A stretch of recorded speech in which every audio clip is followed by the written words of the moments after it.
We're very, very lucky to have an incredible panel tonight, so I'm going to introduce them to you. I'm going to start with Ali. Ali Faraj was born and raised in a Lebanese family in Western Sydney and is very well known for his role with the Western Sydney Giants.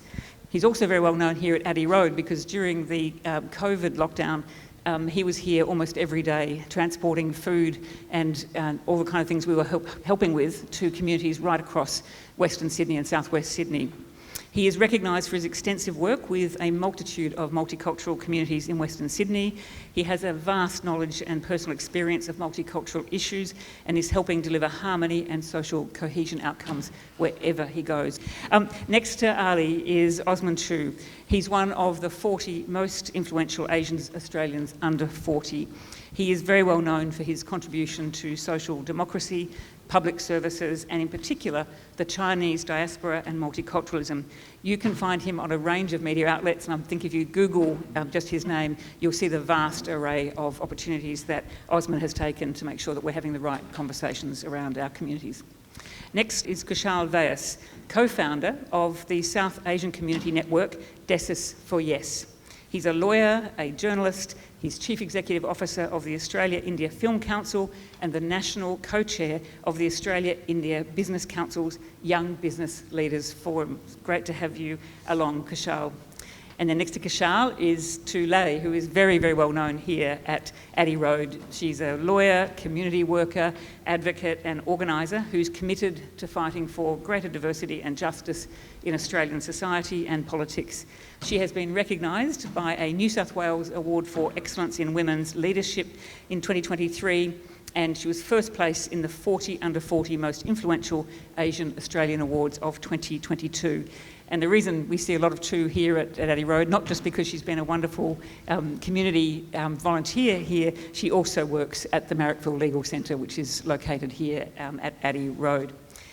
But we are incredibly lucky to have Thomas join us tonight. He has had the most punishing schedule of travelling the country, and the fact that he's here tonight before you head off to South Australia, I think tomorrow, and we'll hear a bit more about that too. So now could you make all of our wonderful panel feel very, very welcome.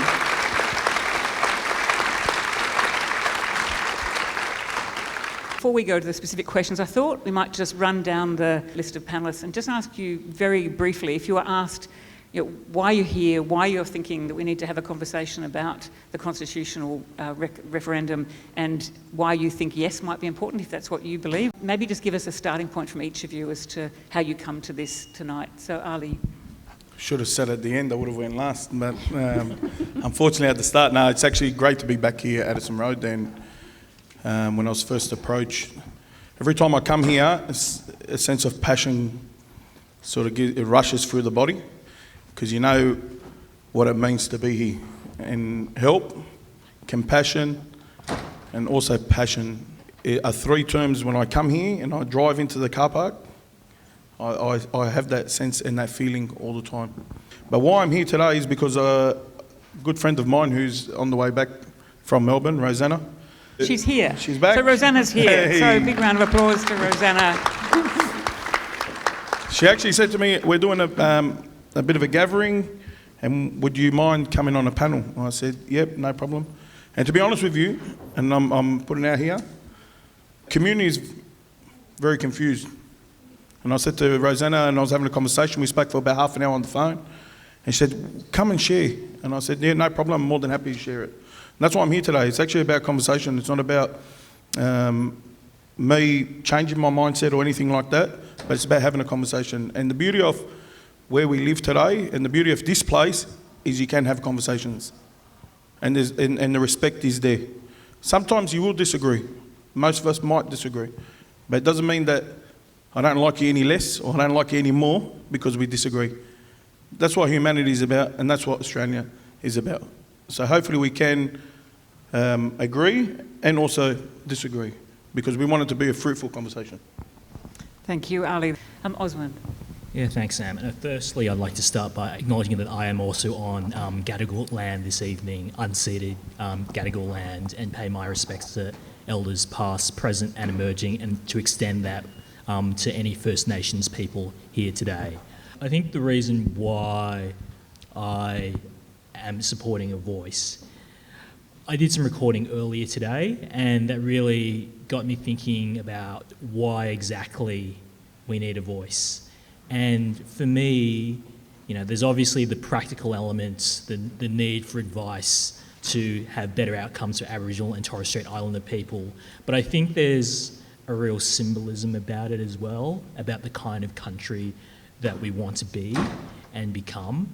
And I think particularly as someone who is from a culturally diverse background, second generation migrant, really a lot of the time this conversation is often framed as, we didn't do it, we're not guilty for what has happened. But really, this is about recognising Australia's history of dispossession and also recognising that all of us, no matter how long we've been here, can do something to rectify it and also try to heal the wound in our nation's soul. And for me, that's what it's ultimately about, to bring us together, to have a better country for all of us, and to really take on that very generous invitation to walk with First Nations people that was in the Uluru Statement from the Heart. Thank you, Osman. Vishal. Yeah, so I just wanted to echo what Osman was saying as well just now. Firstly, obviously, I want to acknowledge all the Aboriginal and Torres Strait Islander people who are in the room today, elders past and present in the land that we are on, which is unceded. In terms of why I'm here, similar to, I think, most of this panel, Rosanna is a wonderful community connector and someone that I think all of us love very dearly. So thank you, Rosanna, and welcome back from Melbourne. A big part of why I'm here on this panel today is, firstly, I'm a very proud Australian. Like Osman, like many people on this panel here today, I'm a multicultural Australian. But it is the story of this country that is one that many multicultural and Australians more broadly may not know what that story is. I have the privilege of having had the chance to study law. I had the privilege of having to have a decent education where I actively was able to work with different Indigenous communities. If I sat still and did nothing, then I'd be contributing very little and perhaps negatively to what is a really, really important chapter for this country to move forward. All of us, multicultural Australians generally, have a very, very big role to play in rectifying those wrongs. That we live on lands that were stolen. That we live in a very, very divided country in terms of non-Indigenous Indigenous Australians. And so part of the people that are here with me today, shout out to Nisha, who's our comms lead at Desis for Yes, is to engage with multicultural Australians, to understand that there may be a knowledge gap, but to show that all of us, regardless of our background, if we are proud Australians, then we have a duty to write that new chapter, and that we have such an exciting opportunity to do so. And I hope that we can all join in and be part of that. Two. Thank you, Sam. I'd like to also start by acknowledging that we are on traditional lands of the Wongal and Gadigal people, and that sovereignty was never ceded. And I'm here tonight because for the first time in my life, I spoke to my mum about First Nations people of this country. And I had asked her what she thought about the upcoming referendum, and she had no idea that we had an upcoming referendum. And when I explained it to her and spoke to her about it, her response was absolutely yes, this is their land, and of course they should have a say and have a voice. So to me, the voice is about listening, about opening up our ears and our hearts. And similar to some of the panellists here today, I come from a diverse community, the Vietnamese community, and working with a lot of my community members and the elders, I reflect on why we don't necessarily engage with First Nations issues. And it's very much because there's a feeling that it's a white man's problem.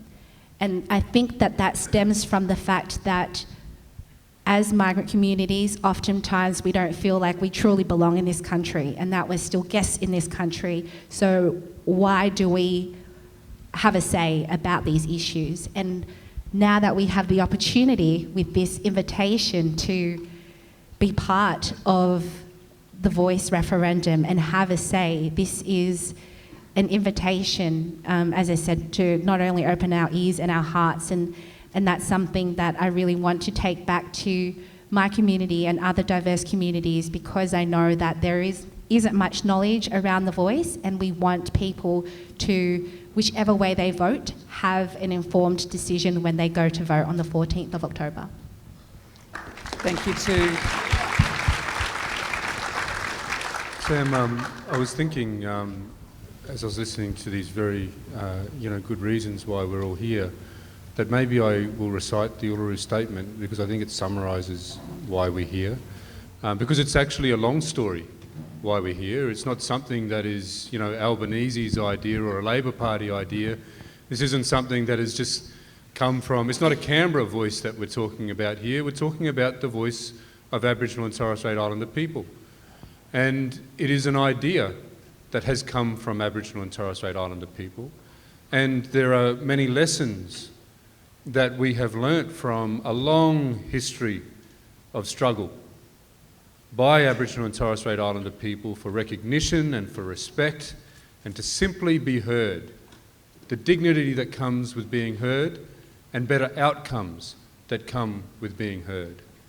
And before I do, if it's okay, the lessons that you'll hear in the statement are about this unceded land and, over 60,000 years of connection to this place and a heritage and culture, a connection that cannot be undone, hasn't been undone by colonisation, cannot be removed by any law today, but you'll hear in the words how we are connected to this place.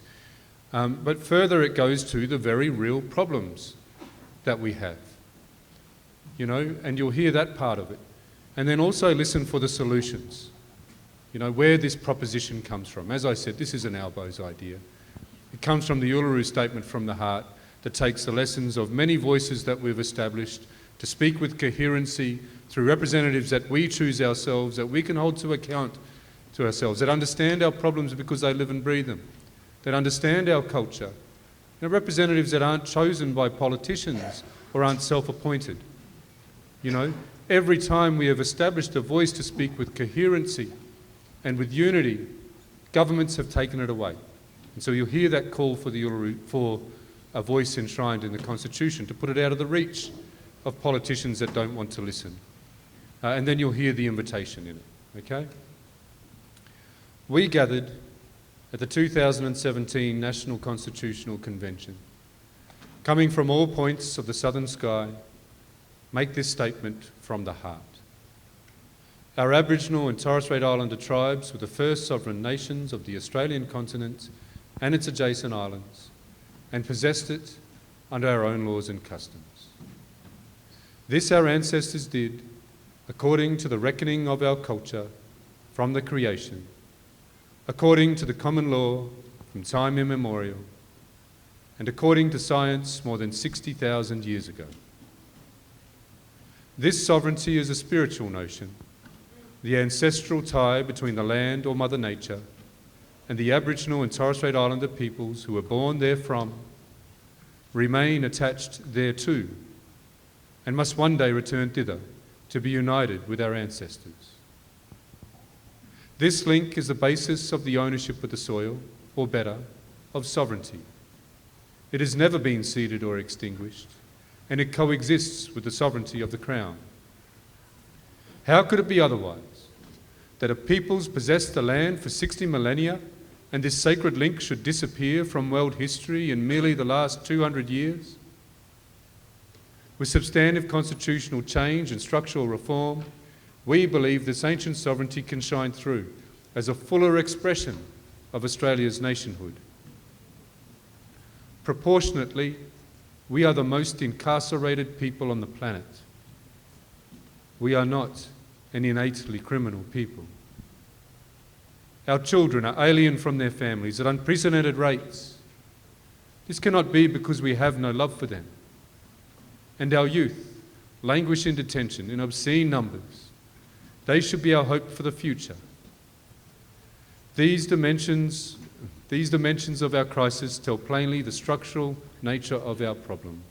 This is the torment of our powerlessness. We seek constitutional reforms to empower our people and take a rightful place in our own country. When we have power over our destiny, our children will flourish, they will walk into worlds, and their culture will be a gift to their country. We call for the establishment of a First Nations voice enshrined in the Constitution. Makarrata is the culmination of our agenda, the coming together after a struggle. It captures our aspirations for a fair and truthful relationship with the people of Australia and a better future for our children based on justice and self-determination. We seek a Makarrata Commission to supervise a process of agreement making between governments and First Nations and truth-telling about our history. In 1967 we were counted. In 2017 we seek to be heard. We leave base camp and start our trek across this vast country. We invite you to walk with us in a movement of the Australian people for a better future. That's why I'm here.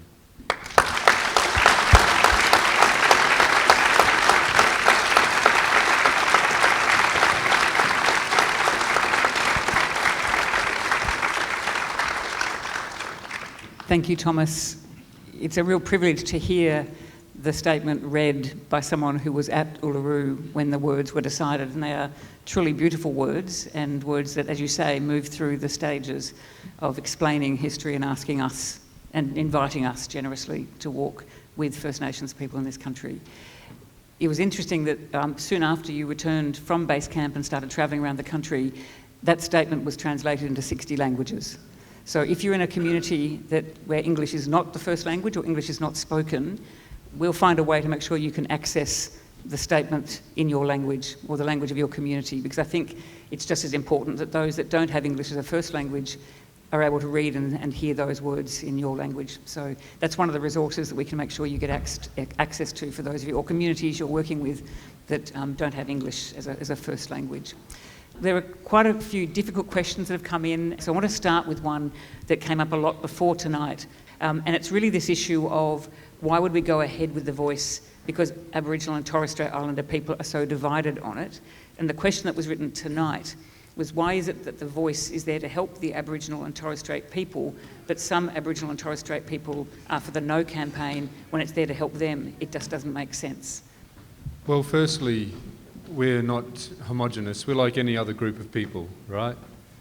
And if we expect every single one of 800,000 Aboriginal and Torres Strait Islander people, or even 99% or 98%, if you expect some incredibly high bar to be jumped over as far as the percentage of Indigenous people that support something before we actually go and do something, then we'll never do anything.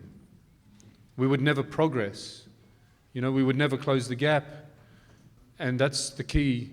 The voice is the key to doing that. We also have a very low level of trust for government and for processes, and that is some of the reasons, that's one of the reasons why there are some Indigenous people that don't support it. But again, we're not homogenous, we have different views. And it's an important number that you said there, because multiple polls, not just one poll, but multiple polls, have shown that well over 80% of Aboriginal and Torres Strait Islander people will be voting yes. The most recent poll was 800 of our population is around 800,000, and some are saying that's a small poll. You know, it's a small sample. Well, it's not. Normal political polls are something between 1,000 and 3,000 of something like 15 million people, right? 800 of 800,000 is actually a substantive number. And so, you know, you can have certainty that when you vote yes and when you're campaigning for this, you're doing so with Aboriginal and Torres Strait Islander people and not for us. Thank you, Thomas. And yes. And of course, we never ask any other community to be 100% in agreement. We actually assume that people do have a diverse range of views. It just has come out this way that the push against has been misleading in that description that Aboriginal people have to be totally in agreement. And it has been disappointing. You know, the media, some purposely to make it look like this is a divided community, but then others with this idea of showing balance are giving, you know, more weight than it deserves for this no case. But the last thing I'll say, sorry to take up so much time, but is use your own logic and common sense about this, right? If you really listen to Indigenous people, whether they've heard about this referendum or if they're against it, they're always saying that they want to be heard. What group of people doesn't want to be heard? Okay? And a voice is really important, and we can all understand that. Thank you, Thomas. Osman, I'm going to come to you because there's a narrative, I guess, that has risen particularly from multicultural communities or those that don't understand our country as a very vibrant multicultural country. And the question is, what about all the other cultural groups in Australia? If Aboriginal and Torres Strait Islander people get a voice, will it diminish all the other voices? Yeah, thanks for the question. I think the simple answer is no, it won't. And I think one of the problems is that there's been a lot of misinformation and confusion about the voice. If we go to what it fundamentally is about, it is about listening to Aboriginal and Torres Strait Islander peoples. It is specifically about listening to them about matters that affect them. So there's been this attempt to portray the voice as this entity that could do almost anything, when in reality it is simply an advisory body that will represent Aboriginal and Torres Strait Islander people and be focusing specifically on matters related to Aboriginal and Torres Strait Islander people. It's ultimately about listening, and we have nothing to lose from listening to people, and we have everything to gain. And it's a really simple thing. I think most people would agree that actually we need to listen to more people. And I think for culturally diverse communities, there's probably a few different analogies you can raise, because there's the sense of if you give someone something, you're taking away from someone else.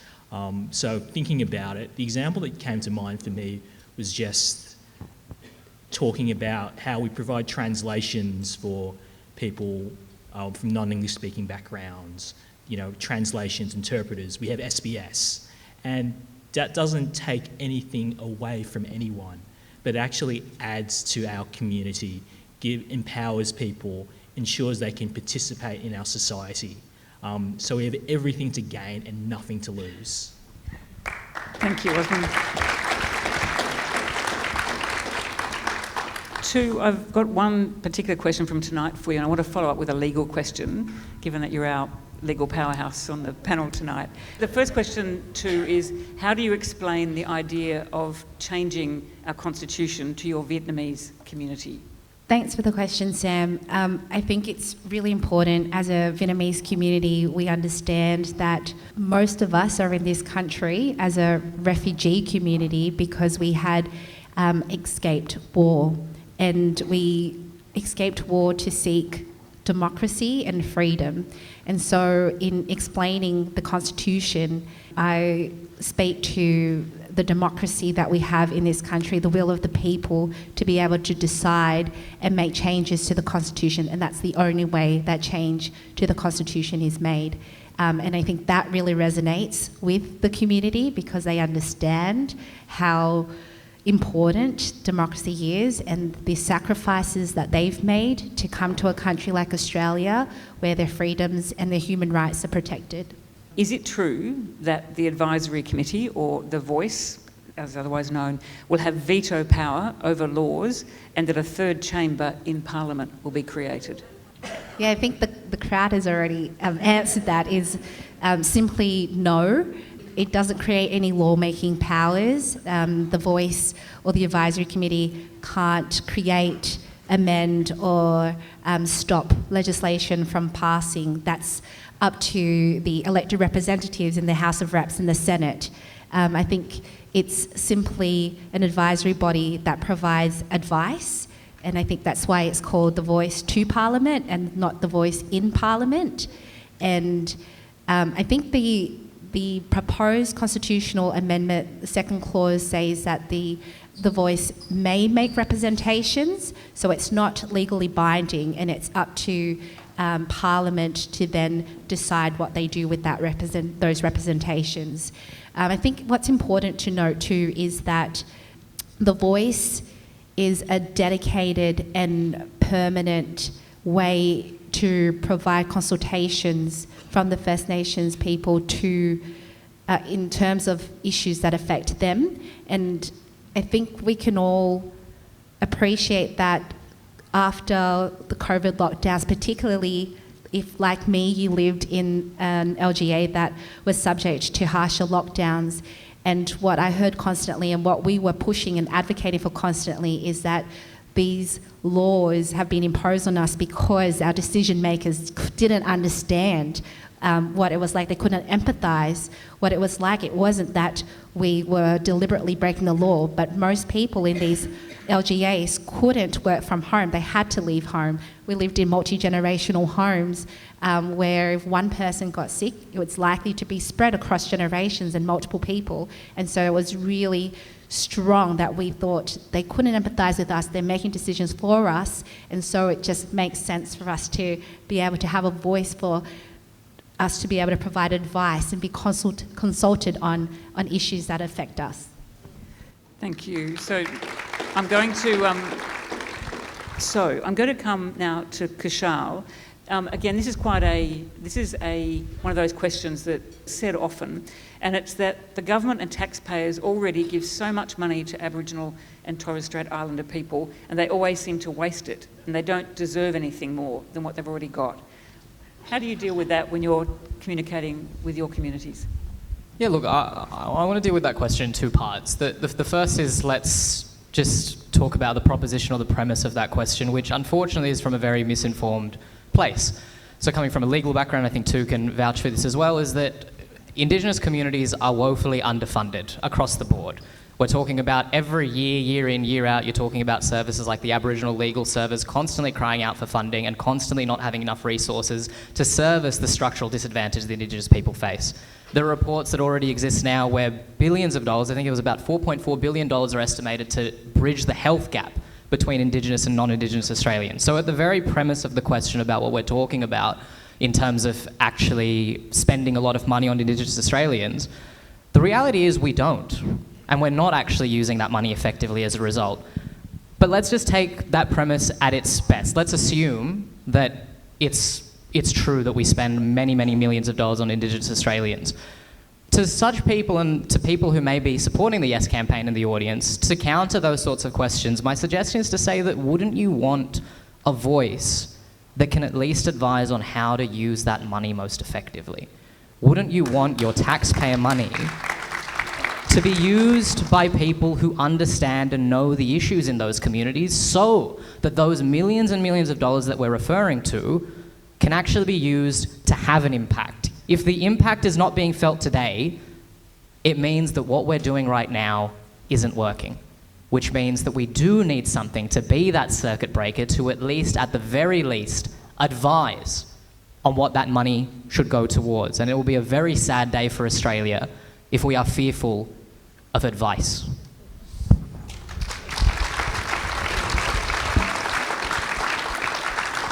Thanks, Kushal. Thomas, did you want to make any comment just about the falsehood of the billions that apparently go out? I mean, that just... Yeah, I think it's already been established that it's completely false. But Aboriginal and Torres Strait Islander people don't want to see waste, you know. We want to see exactly what you're talking about. You know, we want to see the money lead to better outcomes. We want to save both money to get better outcomes and therefore save lives. That's what we want. And the voice, I think, would be an important way for us to have the strength, you know, constitutionally protected ability to call out programs and policies that are wasteful, you know, to raise awareness about that wastefulness, and then also promote the programs and policies that are effective. And that is a great path to better outcomes. Thank you, Thomas.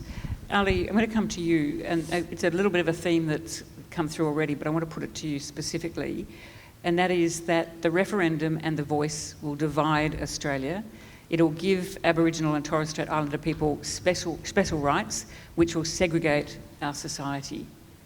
Do you hear that in your communities, or do you... Yeah, to be honest with you, it's an interesting conversation because, and I'm all for the voice, because through lived experience, especially for our community, when we advise government around, for example, anti-terrorism, counter-violence extremism, laws or wordings, it wasn't listened to. And in many conversations we had with government at certain times about wording to change it because it'd be more beneficial for our community, it was just ignored.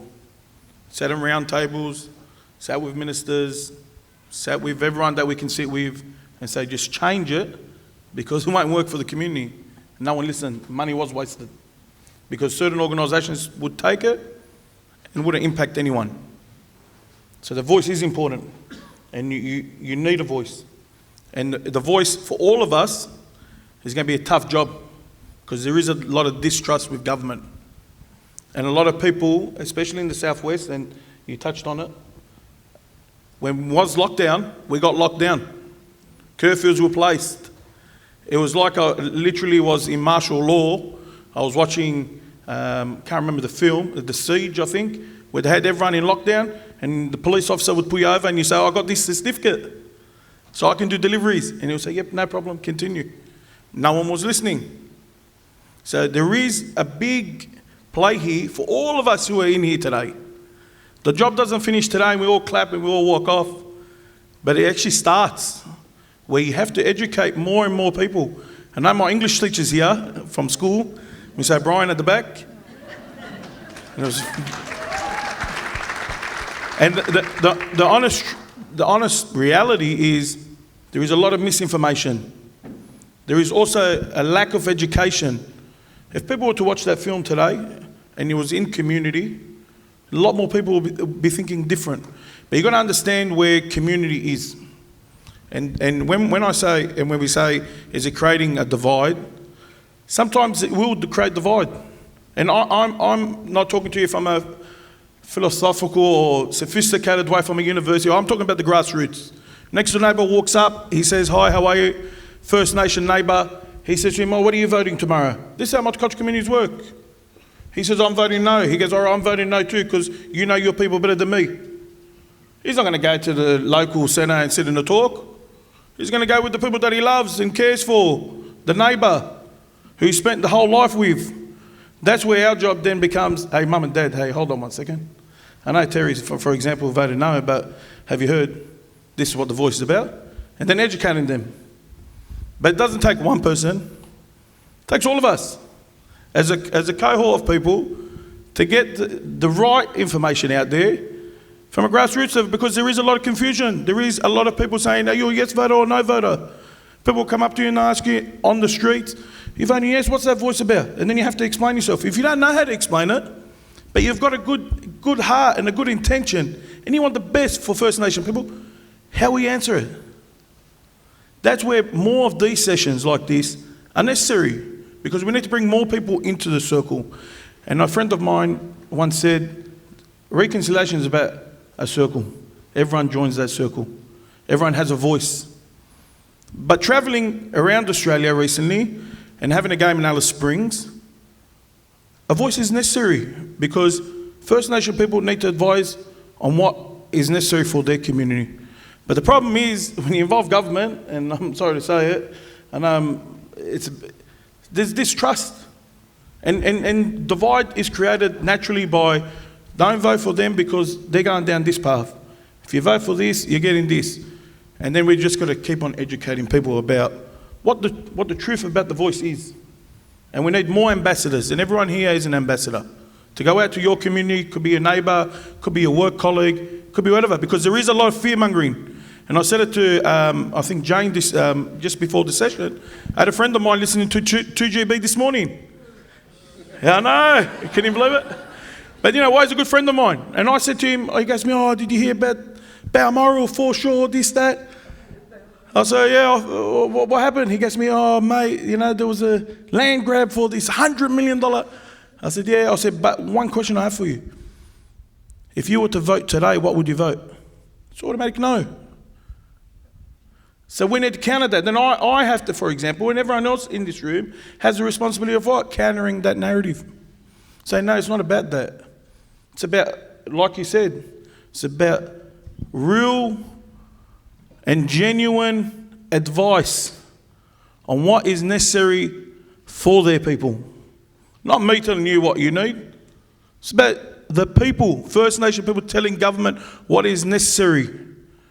Otherwise, it's never going to get better. I'm only telling you, from my own experience, from my own community. I'm telling someone what you're doing is wrong for the community. And they say, no, we know better than you. That's my little piece of information. Thank you, Ali. Sam, do you mind Fantastic. if I quickly do 20 Of seconds? course. Just in terms of division, just because this is a conversation that comes up quite often in multicultural communities, and to people in the audience who do feel that a voice to Parliament is going to divide, I just want to emphasise Australia is a country divided right now. Indigenous Australia and non-Indigenous Australia is in a division, and not because people don't love each other or people don't want to reconcile. But we're talking about a statistical divide. We're talking about in justice, in terms of the same sort of offences that are committed by Indigenous Australians. They're far more likely to go to prison than someone of a non-Indigenous background. We're talking about health outcomes in terms of lower life expectancy. We're talking about educational outcomes where people, even from new migrant backgrounds, are more likely to go to university than Indigenous Australians who have been here for 65,000 years. This voice is not something that is going to divide because that division exists.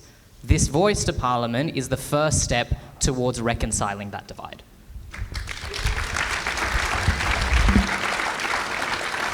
So can I, one of the questions that came in during the break, which I'd like, you've really already given your very, very insightful view on Ali, but I want to just check with the other panellists from a multicultural point of view. It's a simple question. What is the best way for multicultural communities to support the voice? Osman, do you want to start with that one? Just as I think Ali gave us a sense that it's community by community, family by family, it's conversations, but tell us what it means for you.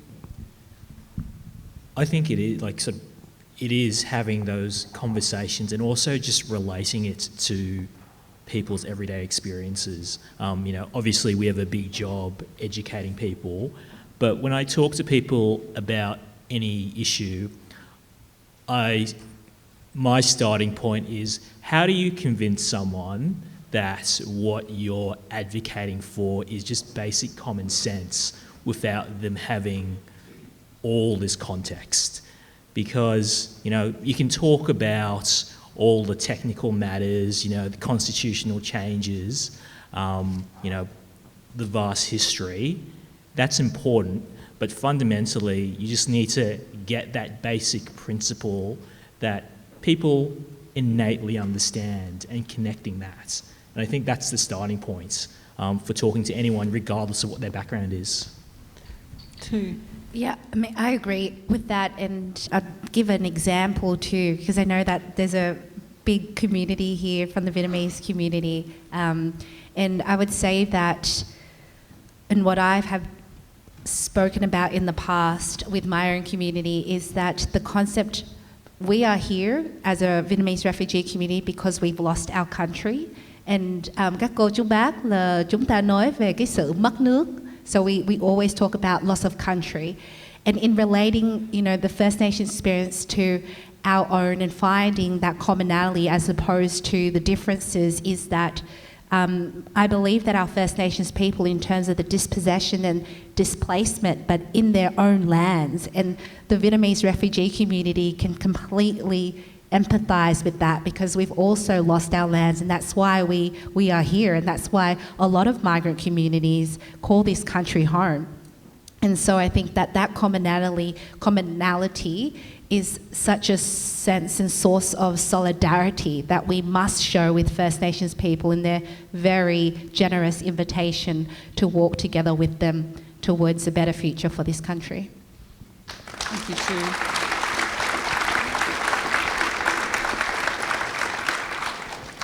Kishal, did you want to add to that at all? Very briefly, I'd say that Tu's experience of talking about the Vietnamese community is actually really similar to the way that we're at There's His VS engaging with the South Asian community in terms of Indian, Pakistani, Bangladeshi communities, that it is about that commonality. The people that we want to try and talk to, people are going to, like Ali was talking about, they trust family, they trust friends, they trust the people that they engage with day to day. And there is a shared experience that so many people of South Asian background hold in terms of British colonisation in India. Those impacts, despite India, Pakistan and so many countries in South Asia achieving independence, those impacts, those negative impacts are still felt today, and South Asians are still very upset about it. What's being proposed here is not even independence. It is merely a voice. And it's so much more different and so much more modest of a proposal that many of us in the subcontinent have experienced, that to many, once we've explained that, it's at that point people kind of go, wow, we're really not asking for much at all here. And those sorts of common experiences, those sorts of common questions, also just in terms of empowerment of communities that are here, there's such a diverse community in this room especially. More than Albo, more than any of us on this panel, they're going to trust you, the people and the conversations you have around the dinner table. Dean Parkin's talking about bring 2 people along with you to vote yes, and that'll make all the difference. It's true, because you hold a power that many of us don't know. It's a power of trust in terms of the love that you have with friends and family. Whether you're out on a panel, whether you're out grassroots campaigning or whatever you're doing, those conversations are so valuable wherever they happen, and we obviously really highly encourage it. I'm going to come to you. I'm going to go back to some of the falsehoods that we were asked about on the preparation for this, and one of them was, if the voice is voted in, so if Australia votes yes, we will all have to pay reparations, that's compensation, to Aboriginal and Torres Strait Islander people, and we'll have to pay to use public land, including the beaches, as I think you were pointing out, Ali. So to talk us through, is it true that we're going to be paying to go to the beach, paying Aboriginal people who want to renovate our houses? Tell us, because that's what people are being told is going to happen. Can you sort that out for us? I think the audience knows the answer to that. That's just simply not true. Nowhere in the voice of the proposal mentions anything in that regard. I think, though, that falsehood came from a viral video that was shared by Pauline Hanson, and I think it was it was an edited part of the clip. It wasn't given the full context, and I think that was very deliberately used to mislead. And I think that's what we've spoken about tonight, is that the misinformation and disinformation that's out there, it's really on us to be able to dispel those myths, because we are now informed and we know what's true and what's not true, and to be able to spread that message and spread what the voice is truly about. Osmond, here's a comment that we've heard. If you don't vote for no, it will automatically go to a yes vote, as the referendum is rigged by the government to have a yes outcome. Is that true? Any suggestion that the referendum outcome is rigged is pure disinformation. So Australia's electoral processes are well respected from around the world. We have an independent electoral commission that runs elections and referendums. People can scrutinise and watch ballots be counted. There's transparency, there's integrity. Everyone who works at the Electoral Commission must declare political neutrality, and if they're found to have breached that, they got rid of straight away. So we have nothing to fear about the integrity of our electoral system. In terms of voting in the referendum itself, we've had the same laws governing the validity of votes in a referendum for nearly 40 years. Since then, we've had multiple referendums where much of the time they have not succeeded. So as long as you clearly write your vote, whatever it may be, it will count. Importantly, you must write the words, though. Yeah. So it's not a tick, it's a yes or a no. You're asked to write those words, so it's important for those of you going with others who might think a tick is okay, it's a good thing to maybe practice before going, and it must be the words. The Electoral Commission's been quite clear about that too. Ali, we've heard people say the voice will not change anything about Aboriginal people's lives and will not close the gap, so what's the point? Yeah, that's interesting, because I had a chat with a close friend of mine, an Aboriginal man from Western Sydney, and to be honest with you, I sat in a talk that he gave at Parliament House, it would have been a month ago, and a lot of questions that always get asked is why, for example, the misconception, or why is it they have an alcohol issue, or why is it that they've got an incarceration issue, why is it that this, but then he actually hit the nail on the coffin where he said, don't ask why, ask what happened. Ask what happened. what happened to bring people to a certain stage in their life. And to be honest with you, things will change because the voice is in the Constitution, one, but two, the right people are advising about the right way in doing it. One thing I have to put out there in community at the moment is there's a lot of angst around the process. And the process meaning how can we be a bit more transparent on what's going to happen, or how it's going to happen, or who's going to be voted, or who's going to be elected onto the voice. Because there can be misinformation straight away if the government doesn't come out with that information and show the people what is the process going to be. And I know, for example, we can't start a process until we get it in. That's no problem. But they also ask questions about what happened in the closing the gap. And these are all questions I get asked. These aren't things that I'm sitting here and I want to argue about, but questions about if the closing the gap didn't happen, what do we learn from that? What was the process that happened back then that is going to be different now? These are questions that communities ask. And people want to know, and like you said, nothing is going to change. But we say, yes, there will be a change because First Nation people will be driving the advice to the government on what is necessary now, where it was a bit different before. So that's where I guess the counter narrative is we want change, and this will hopefully produce change. Thanks, Ali. Thomas, I want to come to you with one. It's the counter to wanting all Aboriginal people to be in sync with this, and this is the comment that comes up a lot. My friends, colleagues, community members who are Aboriginal are voting no, so I should also vote no in solidarity. I think if you meet an Aboriginal or Torres Strait Islander person, if you have a friend that is voting no, I think you should respect that they are able to have their own opinion. Whatever that is, whatever reason they have that opinion, that's fine.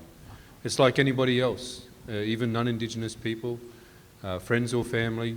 You know, if you know that someone is not going to change their mind and they're entrenched in a position, don't waste your time on that, don't burn your relationship, and don't waste your mental energy with someone that you can never move.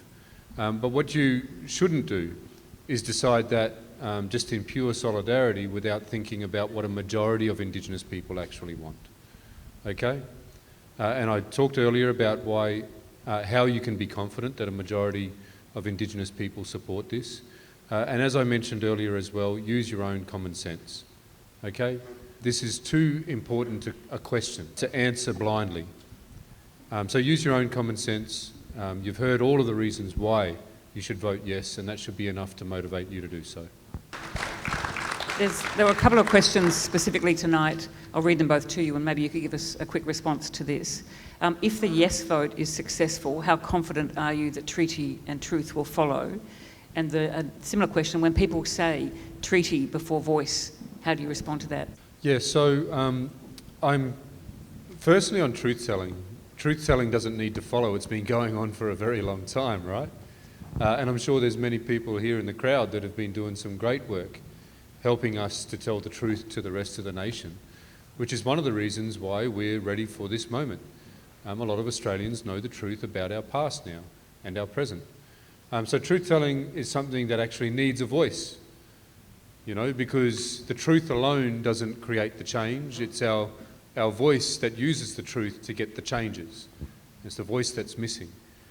So truth-telling will continue beyond the voice, and it'll be important to getting the changes that we need.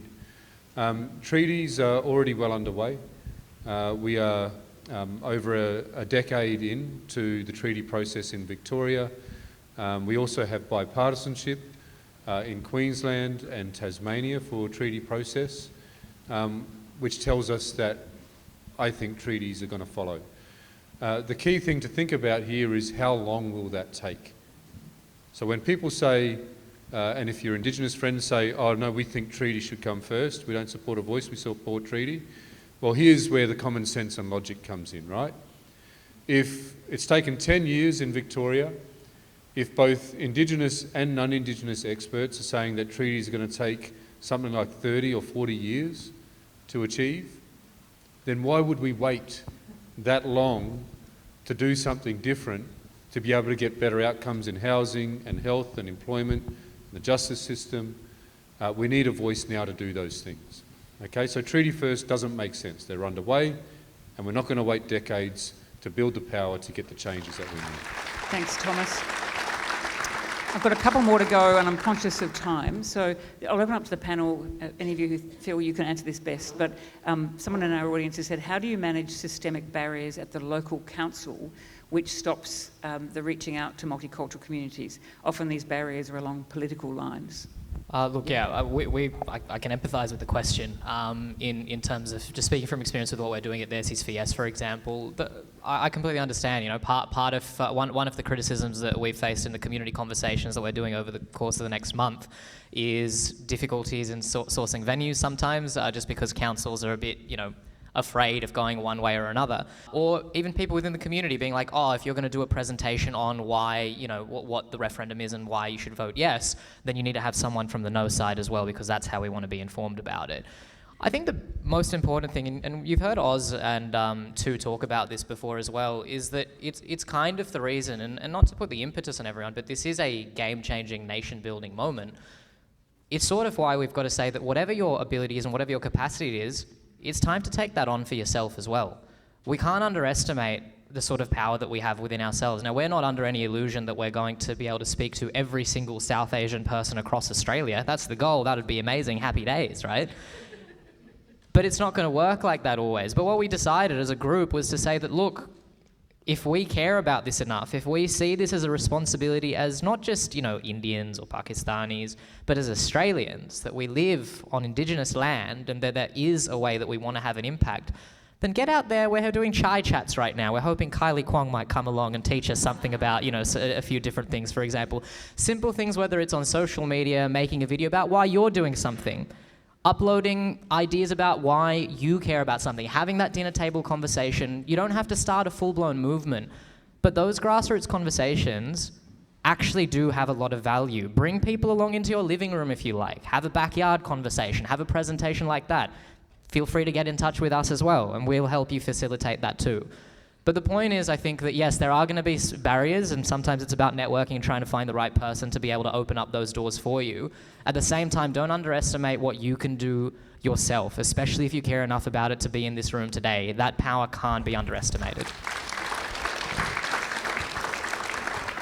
So I think we're going to come to one of the final questions that I'll ask. And this question I'm going to ask the panel generally, and I'd like to end with Thomas to have the right, as a First Nations man who is working so hard and for whom the voice is as real as it gets. And I'd like to finish with Thomas's comment tonight.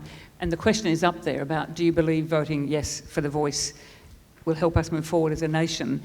And what I had to offer as a highly privileged white woman, with all the advantages that brings, I was struck by going to meet the Anangu people of around Uluru, particularly the women elders of that community just earlier this year, with a group of other women who wanted to sit in conversation with those women. And they said, for a start, stop being so awkward as white people, thinking that you've got to know everything about our Aboriginal culture to have a view. You're 97% of the population. You should care about the future of this country, and you should talk to your family and friends about it and not seek our permission all the time. Just do the right thing for this country. This is a powerful moment for us to stand up as a nation and do the right thing for the future of our country. But then they said to us as women, in particular, your mothers, your grandmothers, your aunties, your sisters, we care about our children as much as you care about yours. And if we can't have a voice that gives our children the same health outcomes, education outcomes, and jobs that you expect for your children, then we have failed as a nation. And at the moment, there is nothing that is actually taking a voice from those mothers particularly, but families generally, that ensures that not only closing the gap, which is a kind of a terrible term because it dehumanises it, but I keep thinking about those children and the children to come, and the obligation we all have, not just as parents and as mothers, but to think about the fact that without a voice, those children will suffer, will not have the advantages, they won't have the health outcomes, they won't have the educational outcomes, they won't have the jobs, and that's got to be a terrible thing for those families and those children, but for our country.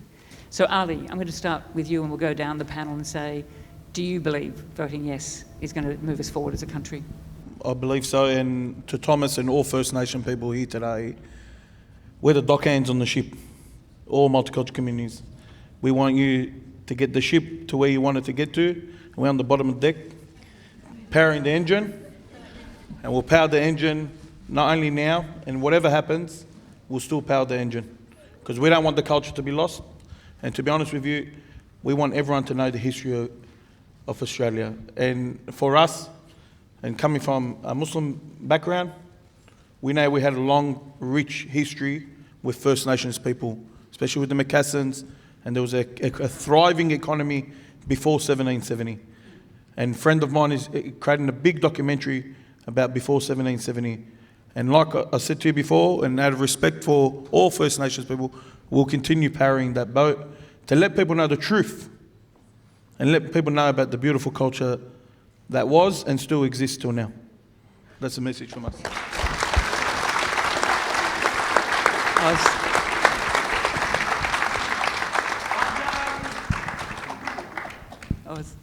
Of course, I think that yes will change the country, and it might seem like something small, but it's an important first step, and I think it'll send a signal that we are ready as a country to confront the past, but also to heal and to walk together as a united country. And I'm hoping that we'll be seeing that on October 14. Well said. Vishal. Yeah, I think we've talked a lot about, the emotion behind it, and we've talked about the logic behind what the voice to Parliament is going to mean. By what we've discussed today, I think it's pretty clear that a voice to Parliament is going to make that difference for First Nations Australians. And I want to also put it forward to everyone here that by voting yes, we are making a symbolic recognition of what has happened in the past and make that step towards healing. What I would say is that it's unfair to expect that after so many years of structural disadvantage, of discrimination, of racism, that overnight, if we vote yes on October 14, everything will change. That the expectation of people who might be undecided to say that, well, it won't change things straight away, that's not how we need to look at this. Things aren't going to change overnight. Thomas's message and the voice candidate advocates are not saying it's going to change overnight. What they are saying is that this is, like Osman said, the first step towards that change. In order to make a difference, in order to actually take a step forward, you need to listen to the people who are impacted. That first step towards listening is what's going to make all the difference. The final thing I want to add, and not in answer to the question, is just a massive, and similar to what Osman was saying, and Ali was saying as well, is to just also give a shout out and credit to the work that people like Thomas Mayo are doing and all the advocates that are in this room and more broadly across the country. The type of resilience that Indigenous people in particular have shown, not just over this campaign, but for many, many generations, is remarkable. In the short space of time that we've existed as a campaign body in This Is for Yes, we've seen the best of humanity, we've seen the worst of humanity.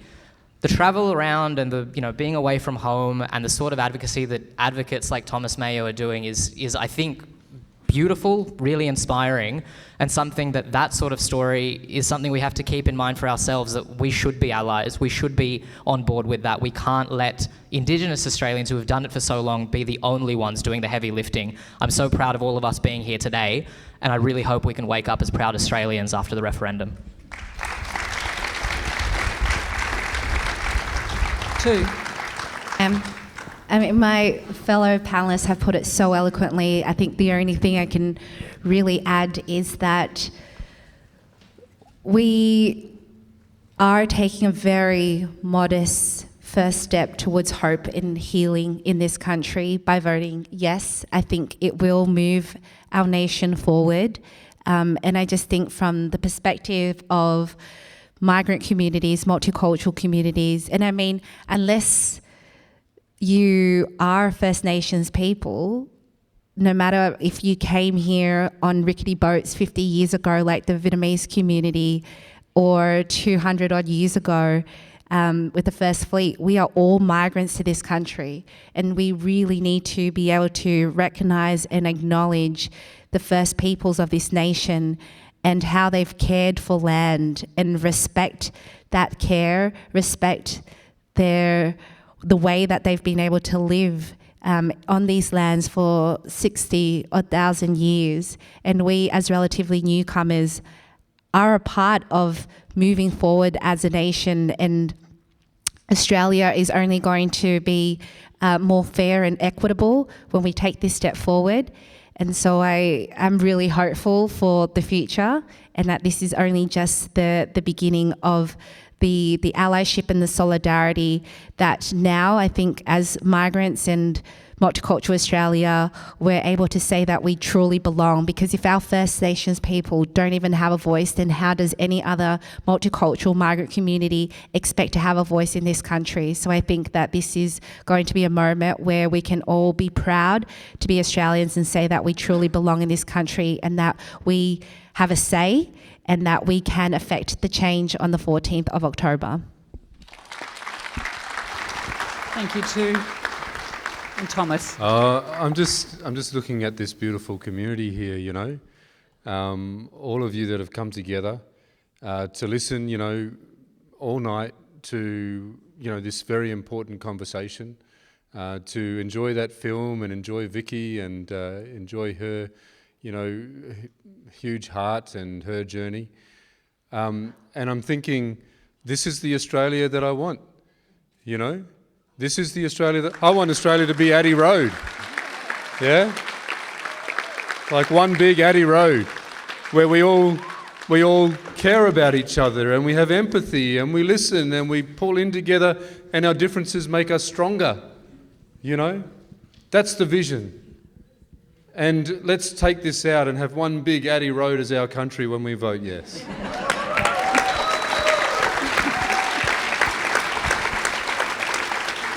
Well, Thomas, you're now part of Addi Road. We've adopted you. Before we thank our panellists for what has been a remarkable night, I hope you agree with that.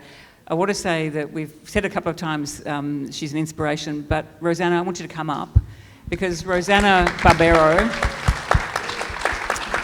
Look, just really quickly, there's so many people to thank, and I really want to highlight the work that VFAM's done, and Dina Petrakis, and of course the team of Addi Road, which they're here today.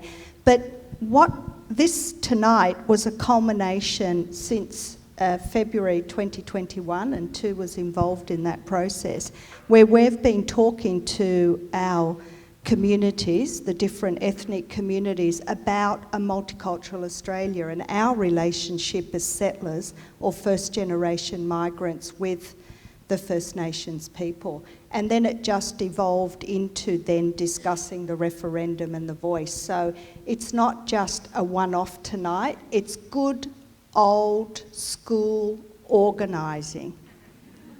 The old traditional way, not the keyboard. Sam Iskander's here, I see.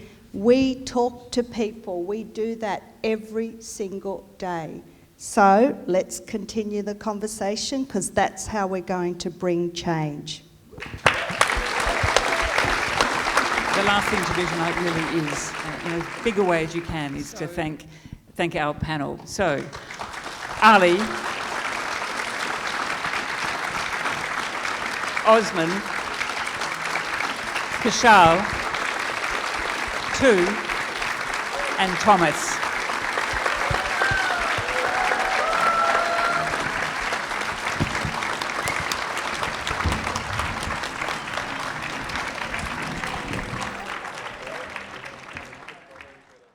Authorised by Rosanna Barbero, Addison Road Community Organisation, Marrickville.